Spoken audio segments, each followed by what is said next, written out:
Okay, so this is I'm sorry, this is Martinsville. Just ran Talladega, but this is Martinsville in the Truck Series, the NASCAR Heat 4 game. I am going to let this roll through with a good lap here, and then I'm going to talk about the lap more specifically, and then we'll go to the setup. But Martinsville is a tough track to drive, but once you get into the rhythm of it, it's not too bad. But, it took me a few laps to get a decent one on video, but we'll go there. Pitting car just ahead. So it is very easy to overdrive in Martinsville. It's very easy to get the 8-foot curving down there. Not good. Wow, that's bad. Which is a pretty respectable lap, I think. Let's go back and talk about the setup a little bit, or talk about the lap, then I'll hit the setup. So as you're coming down the straightaway, I am looking at that red marker right there, and what you kind of want to do is look at the turn in segments.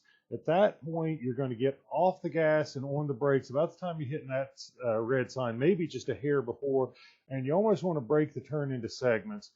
While you're braking, you almost want to have the truck to where it is taking a straight angle, right like I am pointing here with the mouse. You don't want to be trying to arc it while you're turning. You almost want a straight angle. Then once you get to about where you, probably maybe a little bit past where it becomes concrete instead of asphalt, then is when you really want to turn it. But you want to get it kind of almost going straight line from the wall down there, and that's when you're on the brakes.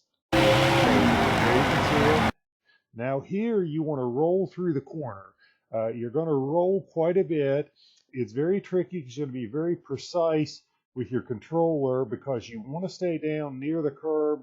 You do not want to hit the curb. If you hit the curb, you got to just decide this is a bad lap, but don't turn it into a terrible lap. If you hit the curb, get completely off the gas, steer the truck back onto the pavement, then try to get on the gas. It is extremely hard to try to ride it out on the curb or try to get it around there while still being in the throttle. So if you get on the curb, just back off the gas, get back on the straightaway, then go. You'll wind up spinning out if you give it any gas at all while you're on the curb. But once you get back in the throttle, pitting car just ahead. See how low I was taking all the way down here, and then there is a red sign right here. And I think I am backing off the gas and getting on the brake right at or maybe a hair before that red sign. And the same concept going into 3 and 4. You're going to drive, get the truck turned a little, but you don't really want to be trying to turn it while you're on the brake. The concept is point it a little bit and brake to get it slowed down, then really turn it around the corner. So it's almost like I say you're pointing it this way as you're slowing down, but then you're really making the turn when you're off the brake and just kind of letting it roll.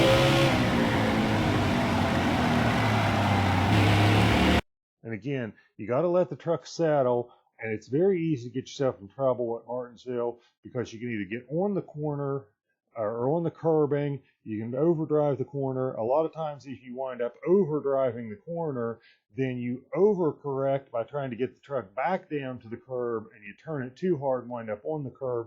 So one problem can lead to another. It's very tricky. It requires a lot of practice, a lot of rhythm, and a lot of patience to get around Martinsville.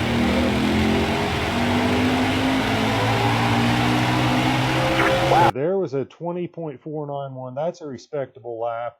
I'm going to fast forward through a bunch of other laps because I get in behind some trucks that I have to work around. Don't put up very good lap times, and I mess a few of them up. Let's get to the setup. I hear people talking a lot about Martinsville where they say, oh, it either wants to spin out or the truck wants to get up on 2 wheels. I honestly have never experienced the truck on 2 wheels. Don't have a lot of trouble with it spinning out. It is a pretty stable setup. But let's talk about the setup here. So with the setup, specific things, you can pause it, take a screenshot, write it in, record it. At Martinsville, I am running a pretty heavy front weight, pretty high wedge. That is to try to help keep the thing from spinning out by making it set up a little tighter. I'm running very soft rear springs. Softer rear springs will tighten the truck up. That's another thing I am doing to try to keep the truck from spinning out. Martinsville is not hard on tires at all, so I am being very aggressive on the camber settings here. That's probably about as aggressive as I get anywhere on the camber settings. The track bars, I'm running fairly low, mostly because lower track bars in general will tighten the car up. I've got the wheel lock up at 13% or 13 degrees, which slows things down. That's probably because I'm using a wheel, and the wheel is pretty sensitive. I ran a 105 fourth gear and a rear end ratio of 5 even. I like to get the truck to where I am right at the red line at the end of the straightaway.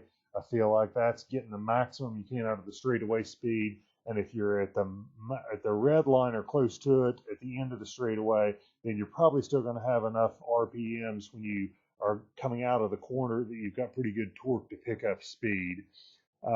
So not sure that there is a whole lot else to talk about in this setup, but that's kind of what I've got and why I've got it. I've never had a problem with the truck getting up on two wheels. It's very solid and stable. You'll not have to worry about tires at all in this setup. You can run it pretty much as hard as you want the whole fuel run and not have to worry about tires. So that is the Martinsville setup. Hope you liked it. Thank you guys so much for watching. If you got any questions, please put them in a comment, or if you got another track you'd like to see up set up for, let me know and I'll throw up a video for it. And please like and subscribe to the channel. It would mean a great deal to me. And thank you very much for watching.